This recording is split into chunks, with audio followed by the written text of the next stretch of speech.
ठीक, देखो जो हमने कल पढ़ा था, ठीक है, हमने विकास को समझा था। विकास में से कुछ चैप्टर रह गया था जिसको हम वृद्धि तथा विकास को प्रभावित करने वाले कारक पढ़ते हुए, लेकिन आज जो हम शुरू करेंगे ना, वो सिर्फ डीएलएड, बीएड या टीचर के लिए इंपॉर्टेंट नहीं है, क्योंकि जो अवस्थाएं हम पढ़ने जा रहे हैं बाल विकास की, आप अगर शिक्षक बनो या ना, पहले तो मेरी शुभकामना है कि आप शिक्षक बनो। अगर नहीं बन रहे हो ना, तो आपके जीवन में, क्योंकि आपको एक लाइफ अभी और जीनी है, पेरेंट्स बनना है, और पेरेंट्स बनना है तो ये टॉपिक आगे वाला इतना महत्वपूर्ण है ना कि आपको ये पता हो जाएगा कि जो शैशवावस्था से लेकर किशोरावस्था तक में बच्चों का डेवलपमेंट होता है वो किस आधार पर होता है, कौन कौन सी विशेषताएं होती हैं, उस समय बच्चे को पालन पोषण के लिए किन किन चीजों का ध्यान रखना होगा। आप इतना कुछ जानते हुए आगे बढ़ पाएंगे। इसलिए ये आपको सिर्फ शिक्षक बनने के लिए आगे का चैप्टर महत्वपूर्ण नहीं है, महत्वपूर्ण यहां तक है कि आपको एक व्यवस्थित जीवन कहां तक जीना है, इसलिए महत्वपूर्ण है। और आप अपने बच्चों के साथ या छोटों के साथ, अभी आपके छोटे भाई बहन होंगे ना, कभी कभी झगड़ा हो जाता होगा, तो अगर इसको ठीक से आपने समझ लिया तो आपको समझ में आ जाएगा कि जिनसे हम झगड़ा कर रहे हैं, जिनसे हमारी बॉन्डिंग ठीक ठाक हो रही है, उनके लक्षण क्या है। कुछ लोगों की चंचलता विशेषताएं होती हैं।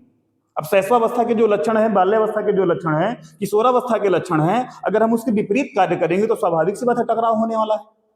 सबका डेवलपमेंट की स्थितियां क्या हैं, अलग अलग हैं। जो क्या बोलेंगे हम, ग्रंथियां हैं, वो क्या करेंगी, अलग अलग विकास करेंगी।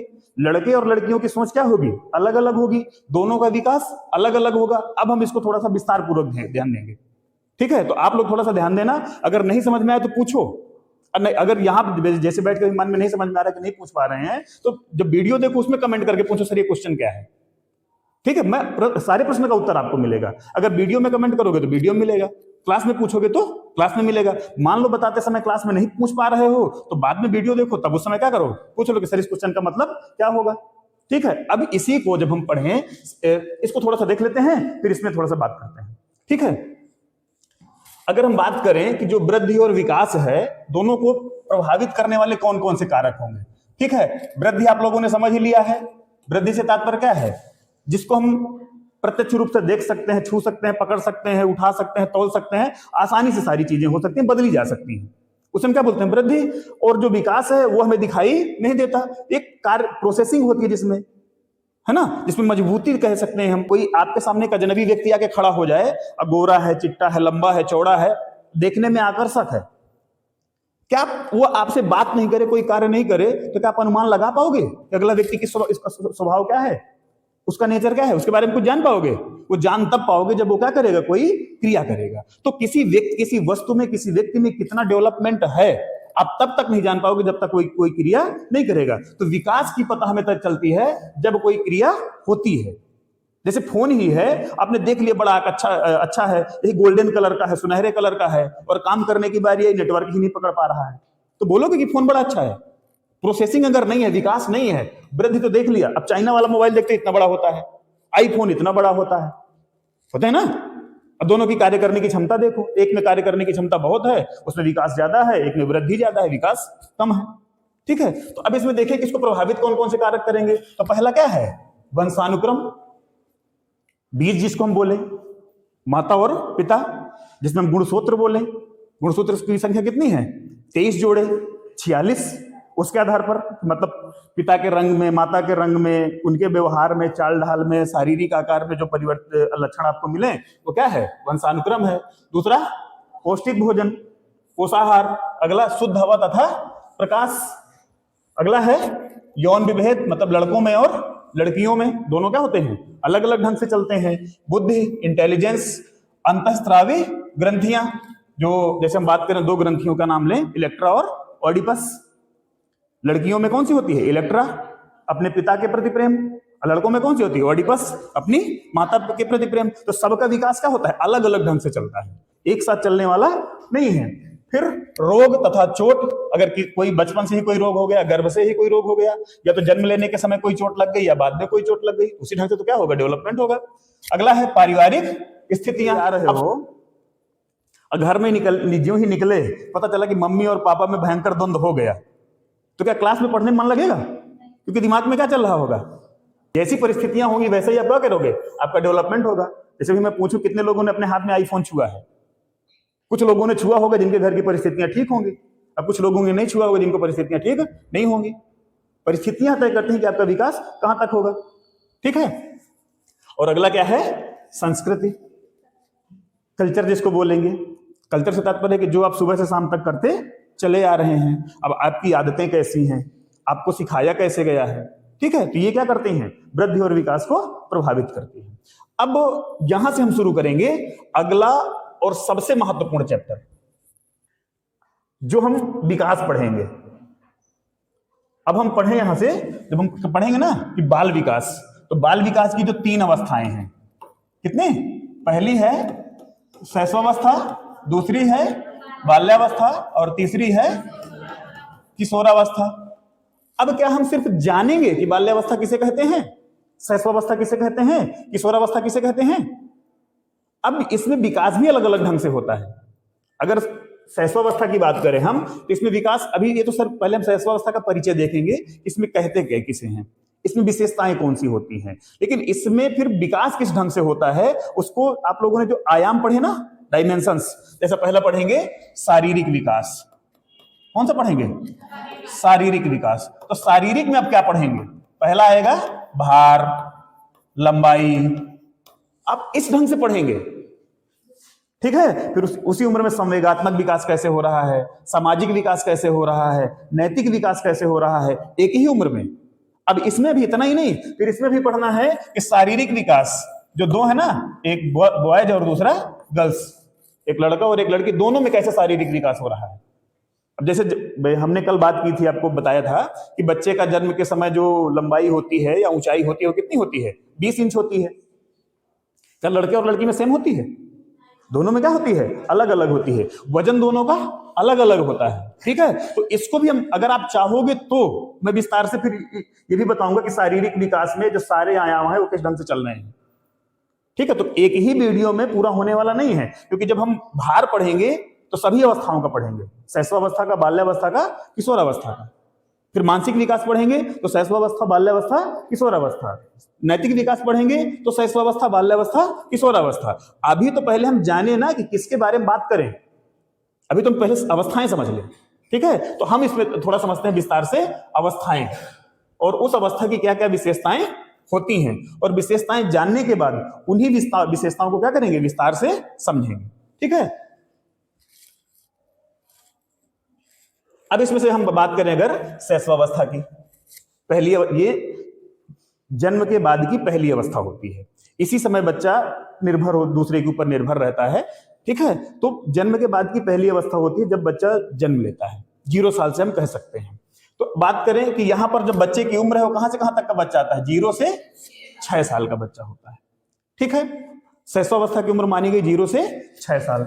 अगर दूसरी बात करें कि इसी 0 से 6 साल में बच्चा सबसे ज्यादा क्या होता है? ग्रहणशील होता है। अगर आप मैडम मारिया मांटेसरी की एक पुस्तक पढ़ेंगे, उनकी पुस्तक का ही नाम है ग्रहणशील मन, उसी की हमें डीएलएड फर्स्ट पेपर में चर्चा करनी है ना। तो सबसे ज्यादा बच्चा क्या होता है? ग्रहणशील होता है। अब ग्रहणशील किस ढंग से होता है कि सोचो कि 0 साल से 2 साल के बीच में या 6 साल के बीच में अगर विकास की बात करेंगे ना, तो 0 से 6 के बीच में भी अगर 2 अवस्थाओं में बांटे तो 0 से 2 साल में और तेजी से विकास होता है। सबसे ज्यादा अगर विकास होता है तो 0 से 2 साल में, उसके बाद फिर क्या होता है? स्लो पड़ जाता है। लेकिन अगर अन्य अवस्थाओं की बात करेंगे तो शैशवावस्था में विकास क्या होता है? सबसे तेजी से होता है। बाल्यावस्था में विकास रुक जाता है, और किशोरावस्था में फिर से विकास क्या होता है? तेजी से बढ़ता है, बाकी फिर ढाल बन जाता है, पठार बन जाता है। ठीक है। अगला बात करें हम इन्फेंट, बात करें हम शैशवावस्था, इसको इंग्लिश में क्या बोलते हैं? इन्फेंसी बोलते हैं।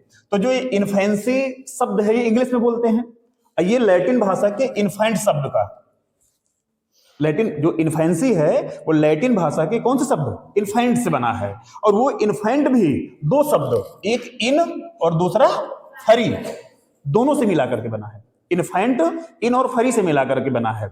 और यहां पर इन का अर्थ होता है ना नहीं। वैसे तो आप इंग्लिश में क्या पढ़ते चले आ रहे हो? में, अंदर, लेकिन यहां पर इन का मतलब जस्ट उल्टा है, नहीं। यहां पर इन का अर्थ क्या है? नहीं से है। ठीक है। और दूसरा कौन सा है? फरी। अच्छा ये बताओ, आप लोगों के बीच में जो सबसे ज्यादा बोलने वाला होता है, लड़ने झगड़ने वाला होता है, कहते हैं ना कि चुप हो जाने भी फरिया देगा, बोलते नहीं? फरियाना का मतलब क्या होता है? बहुत बोलना। अभी फरिया देंगे ना, तो यहां पर फरी का मतलब वही फरियाना है तुम लोगों के लैंग्वेज में। कहने का तात्पर्य है यहां पर फरी से तात्पर्य है बोलने से। किससे है? ये बोलने से कह सकते हो या बोलने की योग्यता। ठीक है। अब यहां पर क्या कह रहा है? नहीं, वह स्थिति जहां पर बोलने की योग्यता नहीं है, तो इसको हम ये भी कह सकते हैं बोलने की अयोग्यता। अर्थात वह स्थिति जहां पर बोलने की क्या है? अयोग्यता है, उसे हम क्या कहेंगे? इन्फेंसी कहेंगे या शैशवावस्था कहेंगे, क्योंकि शैशवावस्था में बच्चा क्या करता है? बोल नहीं पाता है। ठीक है। फरियाना उसको नहीं आता। फरी का मतलब क्या है? बोलने की योग्यता, और उसको फरियाना नहीं आता है। इसका मतलब शैशवावस्था में बोलने की अयोग्यता नहीं होती है। ठीक है।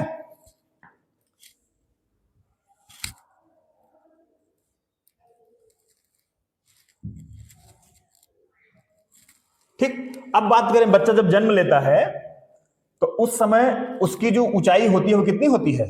20 इंच होती है। 20 इंच को अगर हम पूछे आप लोगों से कितने सेंटीमीटर होती है? क्या प्रश्न में इंच ही सेंटीमीटर नहीं आ सकता है? हाँ, कितना आएगा? 51। अच्छा, जब हम लोग गिनते हैं ना 11, 21, 51, शुभ संख्या यही होती है ना, किसी को देना होता है तो कितना? 11, 21, 51, तो कितना इंच हो गया?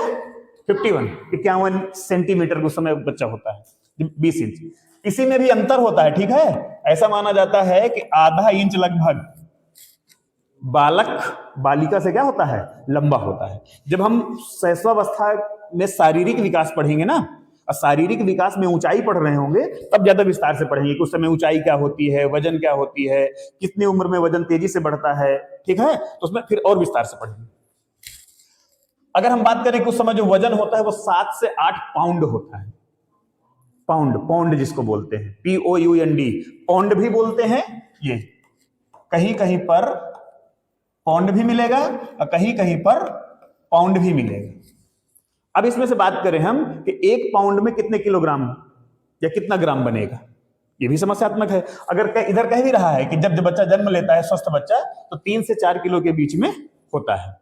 अगर लड़का है तो लगभग, अगर 3 किलो है तो लड़की उससे 200 ग्राम वजन ऊपर नीचे रहता है। लड़के का 200 ग्राम वजन ज्यादा होता है, लड़की का 200 ग्राम वजन क्या होता है? कम होता है।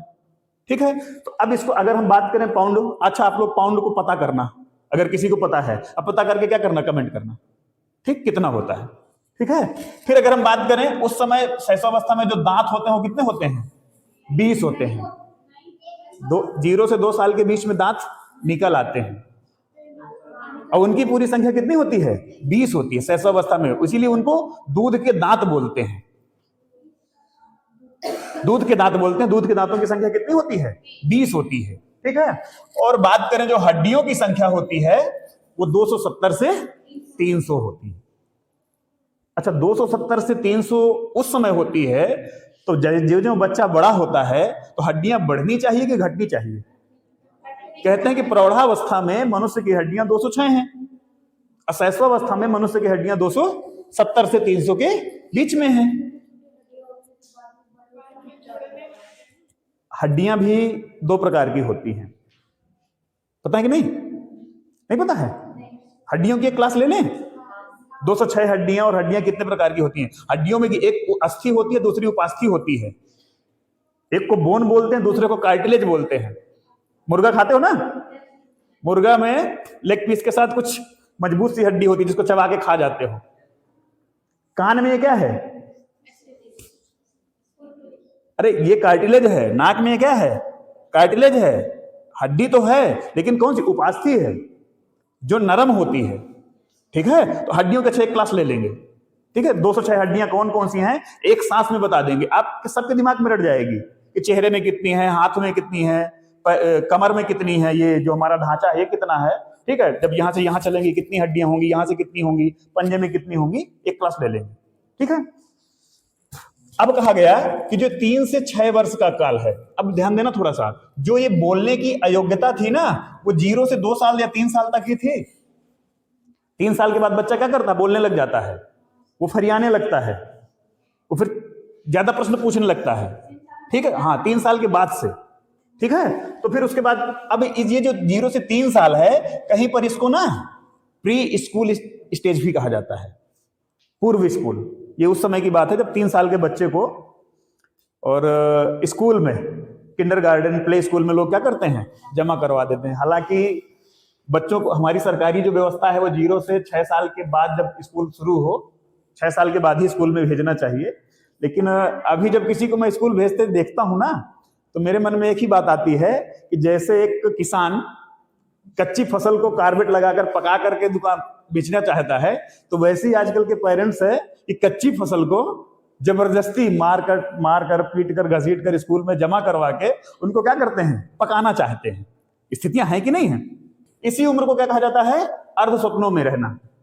शैशवावस्था बच्चा क्या करता है? अर्ध स्वप्नों में रहता है। ये किसका कहना है? थॉर्नडाइक का।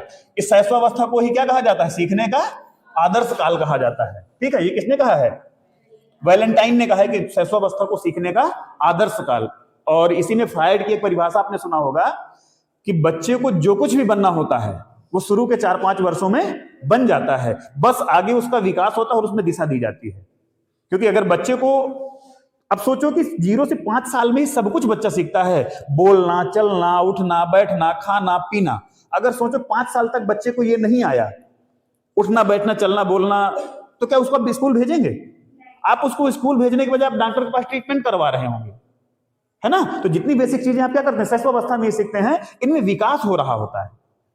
ठीक है, अब ये बात करें हम, 2 ग्रंथियां हैं, इलेक्ट्रा और ऑडिपस। इलेक्ट्रा लड़कियों के अंदर होती है, जो अपने पिता के प्रति प्रेम, और जो ऑडिपस है वो किसके अंदर होती है? लड़कों में, और अपनी माता के प्रति प्रेम। ठीक है, अब इसकी थोड़ा विशेषताएं देख लें, कौन कौन सी कैरेक्टरिस्टिक्स हैं।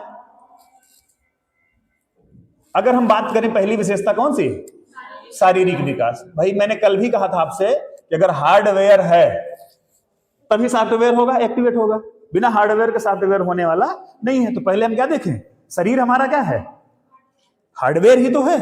तो शारीरिक विकास, अब इसमें क्या कहते हैं कि सब ज्यादा क्या होती है? तीव्रता होती है।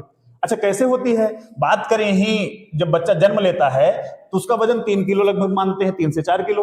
अब वही जो ही बच्चा 1 साल का होने वाला होता है तो उसका वजन कितना पहुंच जाता है? 2 साल में लगभग 12 किलो वजन पहुंच जाता है। कितना तेजी से बढ़ा? 4 गुना बढ़ा ना।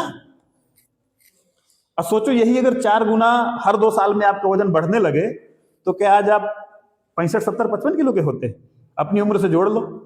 अगर 18 साल है, जो आपका वजन था, और हर 2 साल में 2 गुना हो, कितना पहुंच जाते? लेकिन ये इसीलिए विकास क्या है? शैशवावस्था में तेजी से होता है, बाल्यावस्था में रुक जाता है, किशोरावस्था में फिर तेजी से होता है। अच्छा, किशोरावस्था की सबसे बड़ी विशेषता होती है ना, शैशवावस्था में, बाल्यावस्था में तो बालक का विकास तेजी से होता है, किशोरावस्था में बालिका का विकास तेजी से होता है। तभी लोग कहते हैं ना कि लड़कों से पहले लड़कियां संभल जाती हैं, वही उम्र आते आते।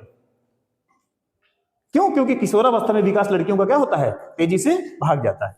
ठीक है, अगर हम बात करें, ये जो 25% लिखा है, ये है मस्तिष्क। क्या है? ध्यान रखना, एक मस्तिष्क और दूसरी मानसिक क्षमता, दोनों में अंतर है। एक मस्तिष्क भी हार्डवेयर है। मस्तिष्क का वजन 1300 ग्राम, 1350 ग्राम हमारे अंदर होता है ना, एक मनुष्य में। 1250 ग्राम, जो भी वजन हो उसका। लेकिन मेरे कहने का मतलब कि हार्डवेयर है। मस्तिष्क क्या है? हार्डवेयर है। लेकिन जो मानसिक विकास है उसको मेंटल बोलेंगे। मानसिक को क्या बोलते हैं? मेंटल। मेंटल मतलब एक गति है, विकास है। तो यहां पर बात किसकी है? मस्तिष्क की। जब बच्चा जन्म लेता है तो उस समय उसके पास 25% मस्तिष्क होता है। अब वही 2 साल तक पहुंचते पहुंचते कितना हो जाता है? 75%। जन्म के समय 1200-1300 ग्राम मस्तिष्क नहीं होता है, उसका केवल कितना होता है? 25% होता है। 2 साल तक पहुंचते पहुंचते कितना पहुंच गया? अब कितना बचा? 25%। अब वो होता रहेगा शैशवावस्था के बाद, किशोरावस्था, बाल्यावस्था, प्रौढ़ावस्था, फिर जितनी भी अवस्थाएं आएंगे सब में कितना आएगा? 25%। अब बाकी किशोरावस्था में कितना, शैशवावस्था में कितना बढ़ गया? 50%। अचानक 25% तो लेकर जन्म लिया। जितना होना होता है, फ्रायड की परिभाषा पढ़ी रहे हो ना, बच्चे को जो कुछ भी बनना होता है शुरू के 4-5 वर्षों में बन जाता है। अब तो जितना लगभग विकास 50% हो गया ना वहां पर, ठीक है। और जो ये बात करें हम कि जो सिर है वो है ना, सिर, उस समय बच्चा क्या करता है, 3 महीने तक अपना सिर उठाना सीख जाता है।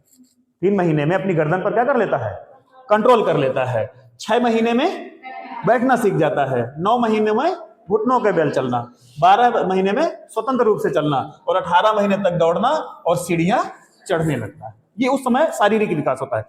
इसी को और अच्छे से पढ़ने के लिए कि बालक किस ढंग से करेगा, बालिका किस ढंग से करेगी, इसको देखने के लिए आपको फिर से वही शारीरिक विकास में जब हम पढ़ेंगे ना, शारीरिक विकास, मानसिक विकास, नैतिक विकास, संवेगात्मक विकास, तो उसमें फिर हम एक सारणी बनाएंगे और उस सारणी में फिर क्या करेंगे, अलग अलग डिफाइन करेंगे, तो समझने में और आसानी होगी। ठीक है,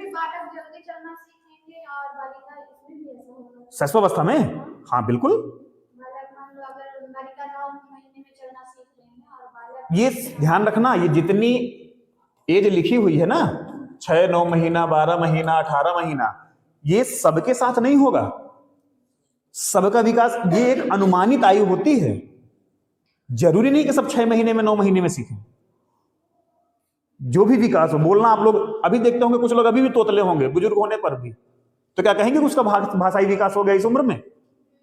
ये सबके साथ अलग अलग होगा। अब कहें कि जन्म के समय ये जो कहते हैं कि 3 से 4 किलो वजन होता है, क्या सबका होता है? कुछ तो 2.5 किलो के भी होते हैं, कुपोषित भी होते हैं ना, तो सबका वजन कैसा होता है? अलग अलग होता है। ठीक है, सबके साथ नहीं। अब सोचो क्या सब लोग वजन में एक समान हो? उम्र तो लगभग सब 18 क्रॉस कर दिए ना, तो वजन भी सबका समान होना चाहिए, लंबाई भी समान होना चाहिए, रंग भी समान होना चाहिए, रूप भी समान होना चाहिए, नहीं है ना? सबका कैसा चलता है? अलग अलग चलता है। हम ये नहीं कर, ये जो सिर्फ एक अनुमानित आयु होते हैं, ये औसत आयु होती है कि 100 में से अगर 60 लोगों के साथ ऐसा हुआ तो मान लेते हैं कि लगभग लोगों के साथ ऐसा हो रहा है। 100 में 100 के साथ एक समान नहीं होने वाला है, ये जरूर ध्यान रखो। मैंने आपको पहले ही बताया था कि जो अवस्थाएं हैं हम उनको उम्र से डिफाइड नहीं कर सकते। ठीक है, अगली विशेषता है मानसिक विकास में तीव्रता। वहां पर आपने देखा होगा कि एक हार्डवेयर बढ़ रहा है उसका 2 साल तक में। अब यहां पर मानसिक विकास में तीव्रता से तात्पर्य क्या है? चीजों को क्या कर रहा है? पकड़ रहा है। 0 से 2 साल में जिसको बोलना नहीं पता है, अपने माता पिता को नहीं पहचानता है, जब बच्चा एक अवस्था होती है 4 सप्ताह वाली, जिसको शिशु, एकदम नवजात शिशु कहा जाता है, उस समय सिर्फ वो लाइटिंग का और आवाज का जवाब देता है। जिधर से आवाज आ रही है, लाइटिंग हो रही है, उधर ही वो देखता है, और उसके बाद उससे कोई मतलब नहीं होता है। फिर 4 सप्ताह बाद के बाद वो कुछ आवाजें पहचानने लगता है। फिर और बड़ा होता है तो अपने माता पिता को पहचानने लगता है, खनक समझने लगता है, फिर वो रोने चिल्लाने बड़बड़ाने, फिर जाकर एक अक्षर, है ना? तो देखते हैं कि 2 साल तक में लगभग बच्चा क्या करता है, 2 या 2 से अधिक अक्षरों के शब्द क्या करने लगता है? बोलने लगता है। अपने जैसे रा है, पा है, बा है, माँ है, इनको बार बार रिपीट कर वो क्या करने लगता है? बोलने लगता है। और 4 साल तक आते आते, 5 साल तक आते आते जितनी बेसिक चीजें हैं, खाना पीना, उठना बैठना, जितने संबंध हैं, लगभग 2 या 3 से अधिक शब्दों के वाक्य हैं, वो क्या करने लगता है? बोलने लगता है। तो उस समय मानसिक, उस समय क्या होता है? बहुत चीजों क्या करता है? ग्रहण करता है। इसीलिए इसको ग्रहणशील मन, सारी चीजों क्या करता है? ग्रहण करता है। जैसा देखेगा, जैसा सुनेगा, सब कुछ ग्रहण करता जाएगा। अगला है सीखने में तीव्रता। अब कोई भी चीज उसको क्या करना है? सीखना है। देखते हो, आप किसी और को कुछ बोल रहे होते हो, वो सुन लेता है, वो बोलने लगता है, और आप कहते हो कि अरे इसको किसने बता दिया? उसको कोई बताता नहीं कैसा बोलना है, वो सुनकर क्या कर लेता है? सीख लेता है, बहुत तेजी से सीखता है। अगला है दोहराने की प्रवृत्ति। वो कोई भी बात है, जैसे अब सोचो कि एक ही अक्षर को बार बार दोहरा रहा होता है, और उसी अक्षर को बार बार दोहराते हैं, तो उसी अक्षर से बार बार दोहराने वाला शब्द वो बोलने लगता है। फिर कोई क्रिया होती है, उसको भी क्या करता है? वो दोहराता है। जैसे शुरू में आप कोई किसी बच्चे को कोई वस्तु पकड़ाओगे तो एक हाथ से पकड़ लेगा। अब वही जब 6 महीने का हो जाएगा ना, तो उसी वस्तु को अपने ही एक हाथ से दूसरे हाथ में क्या करेगा? ट्रांसफर कर लेगा। और जो हुई 9 या 10 महीने का होगा तो उसी वस्तु को उंगलियों से पकड़ने लगेगा, है ना? तो अब जब जिस चीज में उसको आनंद आएगा, उसको क्या करेगा? बार बार दोहराएगा। अगला है जिज्ञासा की प्रवृत्ति। इसी समय बच्चे को लगता है कि मैं क्या क्या जान लूं। जो भी चीज देखता है, जैसी भी देखता है, उसको लगता है मैं ये भी क्या करूं? पूछ लूं, जान लूं कि क्या है। ठीक है, अगला है पर निर्भरता। ये सब जानते ही हो, बच्चा किसके ऊपर डिपेंड होता है? माता पिता के ऊपर। जितनी बेसिक जरूरतें हैं स्वास्थ्य, सुरक्षा, भोजन, जितनी आवास, जितनी भी बेसिक चीजें हैं उन पर किस पे डिपेंड करता है? अपने माता पिता, और अगर माता पिता नहीं है तो गार्जियन, जो उसके अभिभावक, उस पर क्या होता है? निर्भर होता है। अगला है स्वप्रेम की भावना। इस समय बच्चा सबसे ज्यादा किससे प्रेम करता है? अपने से। उसे लगता है कि अगर कोई गोदी उठाए तो सिर्फ मुझे उठाए, कोई भी खिलौना है तो सिर्फ मेरे लिए आए, मेरी माँ किसी अन्य बच्चे को गोदी नहीं ले। ये स्वयं से प्रेम करता है। इसी में एक यूनानी कहानी है नार्सिसिज्म वाली, आत्ममुग्धता, इसी समय इसको नार्सिसिज्म कहते हैं, जो अभी आप लोगों को किशोरावस्था में भी आत्म प्रेम हो जाता है।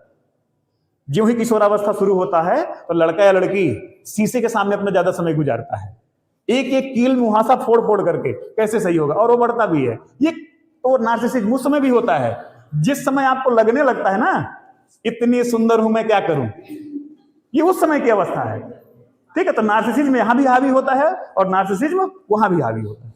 आगे बात करें संवेगों का प्रदर्शन। संवेग समझते हैं? इमोशंस, है ना? इमोशंस उस समय जब बच्चा जन्म लेता है उस समय उसके पास सिर्फ एक ही इमोशन होता है जिसको हम लोग बोलते हैं उत्तेजना। जन्म के समय बच्चे के पास एक ही इमोशंस है, उत्तेजना। देखते हैं कि जन्म लेता है और वो सिर्फ रोता और चिल्लाता है और हाथ पैर तेजी तेजी क्या करता है? चलाता है। इसके अलावा कुछ नहीं होता उससे। लेकिन 2 वर्ष तक आते ही आते उसमें भय, प्रेम, क्रोध, पीड़ा, ये सबका अनुभव करने लगता है। 2 साल तक में, जन्म के समय सिर्फ क्या होता है? उत्तेजना होती है, लेकिन 2 साल तक में चारों होने लगते हैं। कहीं कहीं पर ये 4 मिल जाएंगे, उत्तेजना नहीं मिलेगी, लेकिन जन्म के समय शिशु में क्या होता है? सबसे ज्यादा उत्तेजना होती है। सामाजिक भावना का विकास। सामाजिक भावना का क्या विकास? क्या जन्म के समय बच्चे में सामाजिक भावना होती है? वो आते ही कहता है कि अरे मम्मी ठीक है, किसी को पहचानता है? अभी आपने पढ़ा कि बच्चा जब छोटा होता है, शिशुअवस्था में, तो क्या करता है? स्वप्रेम की उसमें क्या होती है? अगर स्वप्रेम है तो सामाजिक कैसे हो सकता है? सामाजिक में मतलब क्या? लोगों से मिलना जुलना, बात करना, उनके साथ खेलना, अपनी चीजों को उनसे बांटना। लेकिन ये कब? ज्यों ही बच्चा बड़ा होने लगता है और शैशवावस्था की लास्ट स्टेज 4, 5, 3 सालों में आगे बढ़ने लगता है, 3 साल के बाद से, है ना? तो फिर उसमें लगता है कि अपने समूह के बच्चों के साथ खेलना, अपने खिलौनों को शेयर करना, ये सब करने लगता है। उस समय फिर विकसित होने लगता है, लेकिन पूरी तरह से होता नहीं है। अगला है मूल प्रवृत्तियों पर क्या होता है? आधारित व्यवहार। अब बच्चे की जो मूल प्रवृत्तियां क्या हैं? वही जन्म के समय रोना, भूख लगे तो रोना चिल्लाना, गीला हो जाए, खुद बाथरूम कर ले अपने बिस्तर पर तो रोना चिल्लाना और बताना। मतलब ये क्या है? मूल प्रवृत्तियां हैं। इन पर आधारित वो क्या करता? व्यवहार करता है, बताता है कि ऐसी ऐसी समस्याएं। अगला क्या है? काम प्रवृत्ति, सेक्स इंस्टिंक्ट। इसका मतलब होता है कि वो जो शैशवावस्था में बच्चा कोई भी चीज को पाता है तो सीधा अपने मुंह में ले जाता है। कोई खिलौना हो, मिर्च मिल जाएगी तो सीधा मुंह में ले जाएगा। उसको कोई भी वस्तु मिल जाएगी, उसको चूसने से मतलब है। तो ऐसा माना जाता है कि चूसने को काम प्रवृत्ति से क्या कर दिया गया है? जोड़ा गया है कि इस समय बच्चे में वो क्या होता है? लक्षण होता है। ठीक है। अगला है नैतिक भावना का अभाव। उसके अंदर मोरलिटी जीरो होती है। मोरलिटी का मतलब होता है वो चीजें जिनको करने के लिए आप कोई स्थान ढूंढते हैं।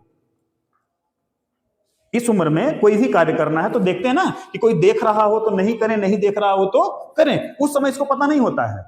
आप नए कपड़े पहन करके बारात जाने के लिए तैयार हो, मंदिर जाने के लिए तैयार हो, अब बच्चे को आपने गोदी में उठा लिया तो उससे कोई मतलब नहीं है कि तुम मंदिर जा रहे हो, पूजा करने जा रहे हो। अगर उसको वॉशरूम लगी तो आपके ऊपर कर देगा, कपड़े गीला कर देगा। उसमें नैतिकता नहीं है, कोई मोरलिटी नहीं है। ठीक है, ये तो थी उसकी विशेषताएं।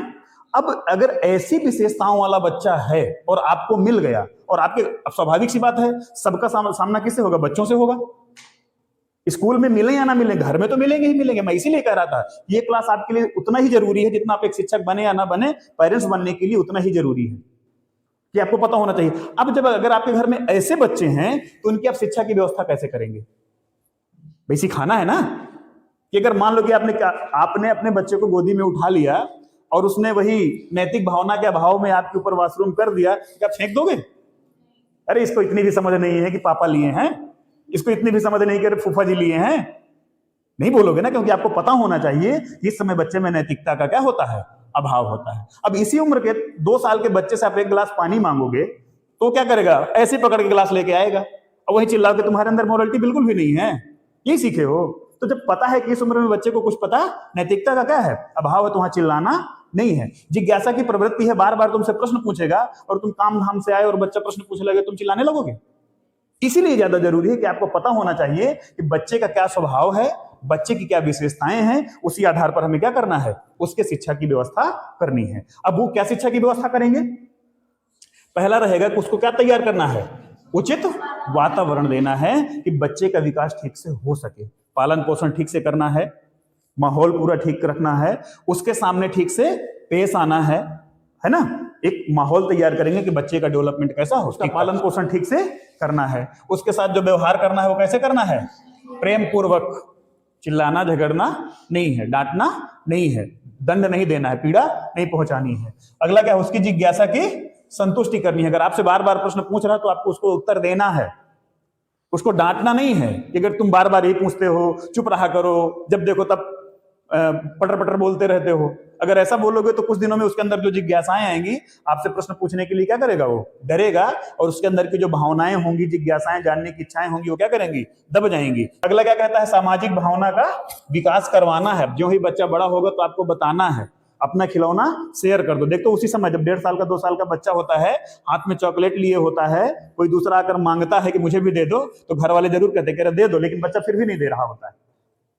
बताते हैं कि दे दो, अपने ही लोग हैं, मैं तुमको नया दिला दूंगा। ये सामाजिक भावना का क्या करते हैं, विकास करवाते हैं। अगला है मानसिक क्रियाओं के अवसर, बच्चों को कार्य करने के अवसर देते हैं। बच्चा सोचे, जैसे कहते हैं ना कि अगर ऐसा नहीं होगा तो ऐसा क्या होगा, सोचो। अगला वार्तालाप के अवसर, अब जब वो प्रश्न पूछेगा तब ज्यादा बातें होंगी, इसीलिए बच्चे दादा दादी के पास ज्यादा रुकते हैं शैशवावस्था में, क्योंकि वो भी फ्री, वो पूछता जा रहा है, वो जवाब देते जा रहे हैं, क्या है क्या। अब मम्मी पापा के पास तो टाइम ही नहीं है ना, दादा दादी फ्री उनके पास है। उनसे सोचो जिनके पास संयुक्त परिवार नहीं है, दादा दादी नहीं है, तो बच्चे इस समय क्या कर रहे हैं, मोबाइल में लगे हुए हैं। तो मोबाइल में वन वे कम्युनिकेशन, मोबाइल में जो चल रहा है वही, बच्चे की जो जिज्ञासा है वो शांत नहीं होने वाली है ना। तो बच्चों को क्या करना है, हमें वार्तालाप के अवसर देना है। अगला है आत्म प्रदर्शन के अवसर, बच्चे को कार्य करने के लिए, कोई भी कार्य है उसको प्रदर्शन करने के अवसर मिले। जैसे बच्चा कहता है कि मैं करूं, और तुम बोले नहीं तुम चुप बैठो, तुम नहीं कर पाओगे, चोट लग जाएगी, ये हो जाएगा, वो हो जाएगा। देखो ना, ये बोर्ड लगा है इलेक्ट्रिसिटी वाला, अगर आप बटन दबाओगे तो बच्चा बोलेगा मैं भी दबाऊं, मोबाइल चार्जिंग लगा मैं लगाऊं। तो आपको क्या करना है, वो छोटे छोटे कार्यों को, ये नहीं कि अगर बच्चा कह रहा है कि होली में आग लगाना है मैं लगाऊं, गैस में आग लगानी है मैं लगाऊं, देखना है ना, कहां पर करवाया जा सकता है, कहां पर करवाया नुकसान होने। अब सोचो कि अगर तार जोड़ना है, अब बच्चा कह रहा है मैं जोड़ूं, छोड़ोगे नहीं ना, देखना है कि बच्चा क्या कर सकता है और कहां तक छोड़ा जा सकता है। ठीक है, आगे हो अच्छी आदतों का निर्माण। अच्छी आदतों का निर्माण से तात्पर्य क्या है, फिर से वही कहानी, अगर दादा दादी हैं, सुबह जागना है, नहाना है, मंदिर जाने की तैयारी करना, साथ में उसी अपने पोते पोती को ले लेना है कि चलो, है ना। ये अच्छी आदतें हैं, किसी से कैसे बात करना है, कैसे बोलना है, कैसे दिन की शुरुआत करनी है, इनका क्या करना है, आपको ही निर्माण करना होगा। अगला है वैयक्तिक विभेदों पर ध्यान। आपको अगर आपके घर में 2 बच्चे हैं और एक बहुत सीधा है, एक बहुत शैतान है, तो आप उसको बार बार एग्जाम्पल नहीं देके देखो उसकी तरह वो सीधा है तुम शैतान हो। अब कूटना नहीं है समय समय पर, क्योंकि दोनों में क्या है, अंतर है। दोनों के सोचने समझने, कार्य करने, तर्क करने, दोनों की रुचि सब कैसी है, अलग अलग है। दोनों को ध्यान में रख करके, अगर एक ज्यादा चंचल है तो उसके लिए अलग, और एक जो ज्यादा शांत है उसके लिए अलग, दोनों को ध्यान में रखते हुए आपको क्या करना है, तो शिक्षा की व्यवस्था करनी है। और अगला है करके सीखने की आदत। आपको ध्यान रखना है कि बच्चे को कोई भी कार्य अगर करवाओगे तो सिर्फ बताना नहीं है, करने के क्या देना है, अवसर देना है। ठीक है, क्रियाशील उसको क्या करना है, बनाना है। ये इसकी क्या है, विशेषताएं हो गई। उसमें हमने देखा कि शैशवावस्था की विशेषताएं, शैशवावस्था में शिक्षा की कैसी व्यवस्था करनी है। अभी हमें शैशवावस्था में ही पढ़ना बाकी है कि शैशवावस्था में शारीरिक विकास किस ढंग से होगा, भार किस ढंग से बढ़ता है, 1 साल में कितना, 2 साल में कितना, 6 साल तक में कितना। अगर हम बात करें 6 साल तक में, तो लगभग बच्चे की जो लंबाई है वो 107 सेंटीमीटर के आसपास हो जाती है, और जन्म के समय वो 51 सेंटीमीटर था, है ना। पहले साल में वो लगभग 81 सेंटीमीटर तक पहुंच जाता है। सोचो कितना, 51 से सीधा 81, 83, मतलब लगभग 22-23 सेंटीमीटर बढ़ जाता है। अब फिर अगले में वो थोड़ा ही रह जाता है, तो किस ढंग से बढ़ेगा, किस ढंग से घटेगा, इसको हम क्या करेंगे, अगली क्लास में स्पष्ट पढ़ेंगे, लेकिन अभी इसमें नहीं पढ़ेंगे। अभी तो हम शैशवावस्था जाने, कल बाल्यावस्था जानेंगे कि बाल्यावस्था किसे कहते हैं, बाल्यावस्था में कौन कौन से लक्षण हैं और उसकी कौन कौन सी विशेषताएं हैं और उसके कौन कौन सी शिक्षा की व्यवस्था करनी है। फिर किशोरावस्था का भी हम इतना ही बेसिक जानेंगे। फिर एक अगली क्लास लेंगे जिसमें शारीरिक विकास तीनों में, शैशवावस्था, बाल्यावस्था, किशोरावस्था, मानसिक विकास तीनों में, संवेगात्मक विकास तीनों में, नैतिक विकास तीनों में। ठीक है, तो अब जैसे अभी हमने इसी वीडियो में शुरू में थोड़ा पढ़ा था विकास को प्रभावित करने वाले कारक, क्योंकि ये वीडियो शुरुआत तो वहीं से होगी ना। अब जो बहुत सारे लोग हैं जो पुरानी क्लास में आए भी नहीं थे, तो उनके लिए एक ही ऑप्शन बचता है कम से कम तुम्हारे लिए, वहां वो क्लासें क्या कर सकते हो, देख सकते हो। तो उसमें जो क्लास 3 है उसमें तुमको दिखाई देंगे विकास के आयाम, विकास का अर्थ, विकास की परिभाषा, या विकास किस ढंग से होता है, विकास के सिद्धांत। ठीक है, तो वहां देख करके फिर इसके आगे देखना, तब समझ में आएगा। ठीक, बाकी नेक्स्ट क्लास में।